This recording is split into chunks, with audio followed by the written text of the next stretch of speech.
여호와께서 또 모세에게 말씀하여 이르시되 이스라엘 자손에게 말하여 그들에게 이르라. 너희가 요단강을 건너 가나안 땅에 들어가거든 너희를 위하여 성읍을 도피성으로 정하여 부지 중에 살인한 자가 그리로 피하게 하라. 이는 너희가 복수할 자에게서 도피하는 성을 삼아 살인자가 회중 앞에 서서 판결을 받기까지 죽지 않게 하기 위함이니라. 너희가 줄 성읍 중에 6을 도피성이 되게 하되 세 성읍은 요단 이쪽에 두고 세 성읍은 가나안 땅에 두어 도피성이 되게 하라.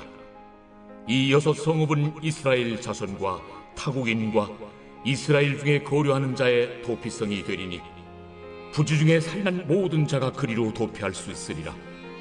만일 철연장으로 사람을 쳐 죽이면 그는 살인자니 그 살인자를 반드시 죽일 것이요, 만일 사람을 죽일 만한 돌을 손에 들고 사람을 쳐 죽이면 이는 살인한 자니 그 살인자는 반드시 죽일 것이요, 만일 사람을 죽일 만한 나무 연장을 손에 들고 사람을 쳐 죽이면 그는 살인한 자니 그 살인자는 반드시 죽일 것이니라.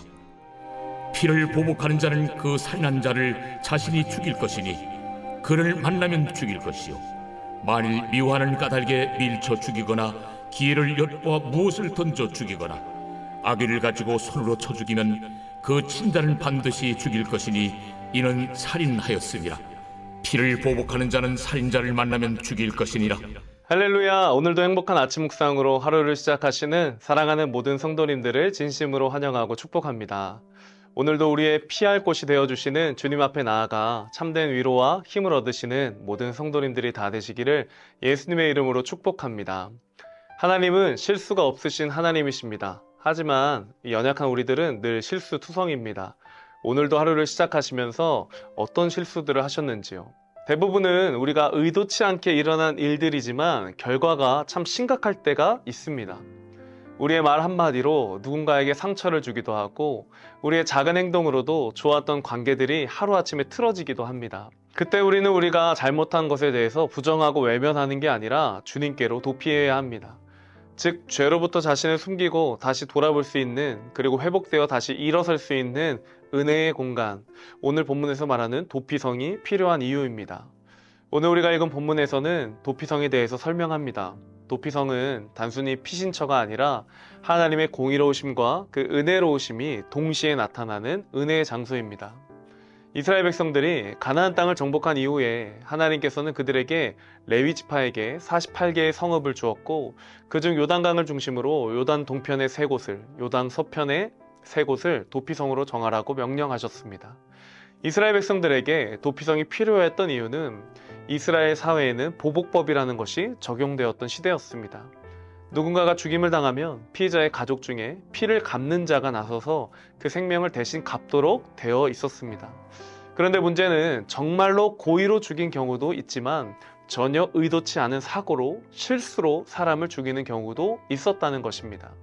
예를 들어 나무를 베다가 도끼자루가 빠져나가 다른 사람을 맞춰 죽게 했다거나, 무언가 이동하는 중에 의도치 않게 물건들에 떠밀려서 상자에 눌려 죽임을 맞이한다거나 등 살인할 의도가 전혀 없던 일들을 말하는 것이죠. 그런데 이런 사람들도 앞서 말한 보복법에 의해 따라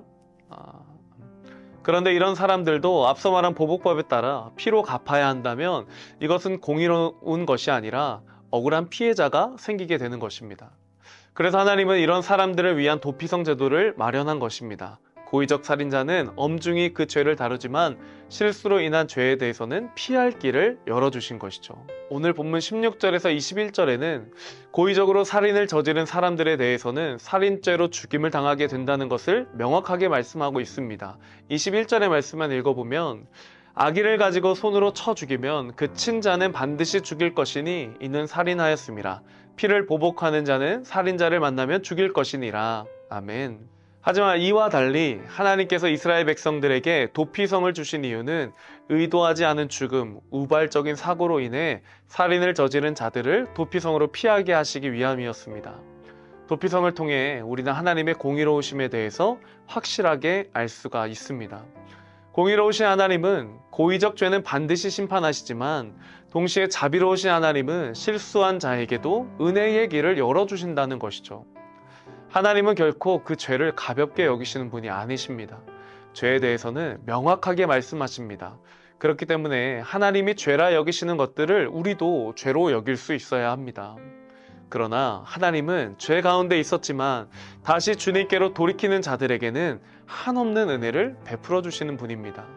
언제나 우리가 다시 돌아오기를 두 팔 벌려 기다리고 계시는 우리의 하나님 아버지이십니다. 사랑하는 성도님들, 오늘 본문의 도피성 제도는 오늘날을 살아가는 우리들에게도 동일하게 적용됩니다. 죽을 수밖에 없는 우리들에게 영원한 도피성이 되어주실 그분이 바로 예수 그리스도이시기 때문입니다. 비록 죄인은 우리이지만 예수님께로 다시 돌이키기만 한다면, 죄를 회개함으로 주님께 다시 돌아가기만 한다면 우리에게 한없는 은혜로 언제나 품어주시는 그 하나님의 사랑을 경험할 수가 있습니다. 마치 아담과 하와가 죄를 짓고 눈이 밝아져 숲을 사이에 숨었던 것처럼 죄를 짓고 하나님을 떠나 하나님의 낯을 피하여 도망하려고 했던 우리들의 모습들이 있다면, 다시 주님 앞으로 나아와 우리의 영원한 도피성 되시는 예수 그리스도의 은혜와 사랑으로 온전한 회복을 경험하시는 성도님들 되기를 축복합니다. 우리가 하나님을 떠나서는 아무것도 할 수 없는 존재라는 사실을 기억하시며, 피하더라도 넘어지더라도 하나님 앞에서 넘어지는 것이 가장 안전하다는 사실을 기억하시길 바랍니다. 그곳에서 우리를 다시 회복시키시고 일으키시는 우리의 영원한 도피성 되시는 예수 그리스도와 함께 오늘도 승리하시는 모든 성도님들이 다 되시기를 예수님의 이름으로 축복합니다. 함께 기도하겠습니다. 사랑의 하나님, 감사합니다. 오늘 레위 지파에게 도피성을 허락하셨던 것처럼 우리의 인생에 참된 도피성 되신 예수 그리스도를 깨닫게 하심에 감사를 드립니다. 하나님, 고의적으로 죄를 지은 자들에게는 그 죄에 대해서 엄중히 책임을 묻고 계시지만, 죄 지은 우리에게 다시 피할 길을 내어주시고 다시 주님께로 돌아올 기회를 주시는 그 도피성과 같은 예수 그리스도를 우리에게 보내주심에 감사를 드립니다. 우리 안에 교만했던 죄들, 하나님보다 더 주인 되었던 삶을 살아가고 있었던 우리의 죄들을 고백하며 주님께 다시 한번 돌이켜 그 도피성 되신 주님께 피할 수 있는 우리 모든 성도님들 다 될 수 있도록 주님께서 함께하여 주시옵소서. 감사드리며 예수님의 이름으로 기도드립니다. 아멘. 나의 피난처 예수 의지해요. 나의 피난처 예수 의지해요. 나의 가는 길에 거센 바람 몰아쳐와도 나의 피난처 예수 의지해요. 나는 영원히 주님 사랑해요. 나는 영원히 주님 사랑해요. 세상 어떤 것도 나의 사랑 끊을 수 없네. 나는 영원히 주님 사랑해요. 아바 아버지 나를 사랑하시니 나의 모든 것 주께 드려요.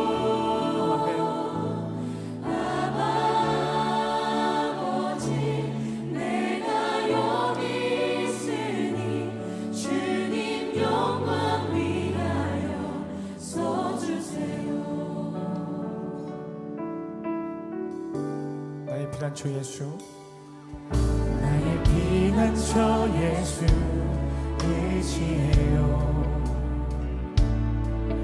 나의 피난처 예수 의지해요. 나의 가는 길에 거센 바람 몰아쳐와도 나의 피난처 예수 의지해요. 나는 영원히 주님 사랑합니다. 나는 영원히 주님 사랑해요.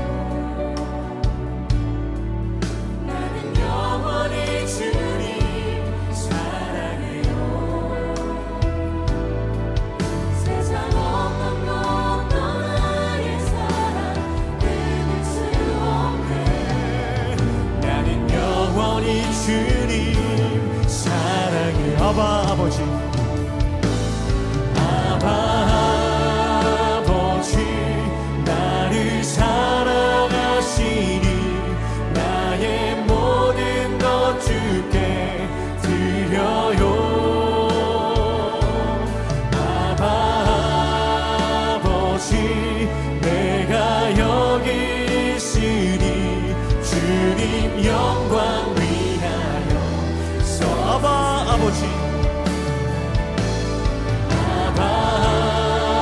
아버지